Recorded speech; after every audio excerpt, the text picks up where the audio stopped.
My parents didn't get that much of an education, but later they bought books, secondhand books, and read and read and read, and they sounded like quite educated people. And I remember as a little boy, there were shelves of books in our house, kind of old paper, a nice smell to it, yellow pages. That was part of the attraction. And I started reading, well, my dad started reading to me first, and later I took up the habit, and it's a good habit to have. And then I was in Form 5, I remember. My English teacher said, the average person does not lack intelligence. The average person lacks vocabulary. So that vocabulary is important. That really hit home when I was in Taiwan trying to learn Putonghua. And I knew what I wanted to say. I wasn't stupid, but I just could not think of the word, and it was so frustrating. And the best way to learn vocabulary? By reading. Not by reading something that will be boring and put you to sleep, but reading something interesting that holds your attention. Somebody said, one forgets words as one forgets names. One's vocabulary needs constant fertilizing or it will die. So let me get a book called The Dictionary of 20th Century Quotations. It's a compilation of thousands and thousands of quotes. Maybe you'll come across a quote that doesn't seem to mean anything, it doesn't refer to anything in your life or your world. Well, see if you can make it apply to your situation. There was one politician in the USA, a Democrat, who said something to a Republican. And we're not Democrats or Republicans in Hong Kong, and proposition, well, make that deal for short. So let's rephrase it, maybe put pronouns in place of the political parties and see if it makes any sense. Let's make a deal. If you will stop telling lies about me, then I will stop telling the truth about you. Now, I suspect some students are going to run to the library now to get this book just to get some insults they can use against other students. Be nice. Look for positive sayings, because there's plenty of negative comments in the world. Forgiving and forgetting. The stupid neither forgive nor forget. The naive forgive and forget. The wise forgive but do not forget. So that would be saying unintelligent people do not forgive and they do not forget. They remain angry. Overly innocent people both forgive and forget. They don't learn anything from that experience. But smart people forgive the injury and they remember what went wrong so they will not be hurt again next time. And then peace is not easy to achieve. There's a need in Hong Kong now. Someone said, I quote, the opposite of peaceful coexistence is warlike non-existence. There's problems in the world. There's problems in Hong Kong. We don't deny it, yet optimists do not quit when they see or hear bad news.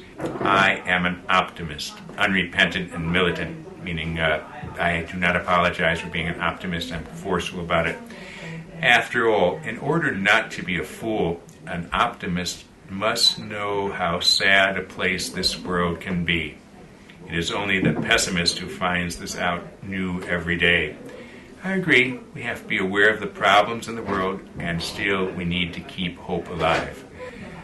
Now, I'll donate the unmarked copy to the library, and so you can look up the Dictionary of 20th Century Quotations yourself. Pick it up, open it sometime, and read. Get a few good quotes.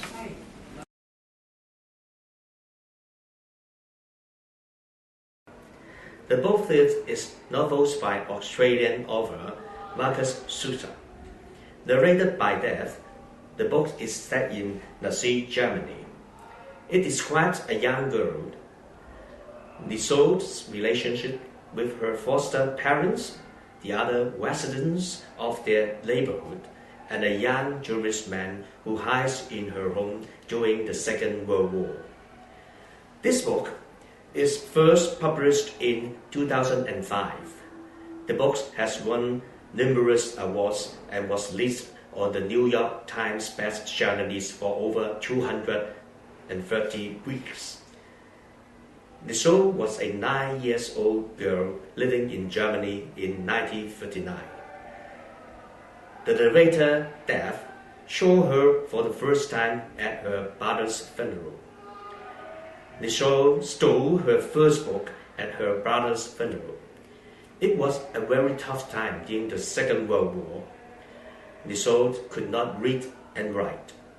Her foster father taught her to read and write. The man's wife allowed her to read, borrow, and steal books from her home library. After the war, Nichol married, moved to Australia, and started a family. She died in Sydney, having always shown a true love for books. Besides Nichol, I love another character who is the narrator throughout the story. Let me call him Death. Death is sympathetic to humankind and dislikes all of the despair and destruction brought upon humans by war. He comments the thoughts, morals, and the actions of humanity throughout the story while keeping a close eye on the soul.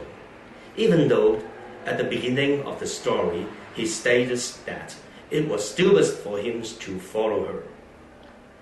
He does not seem to have any control over life and death.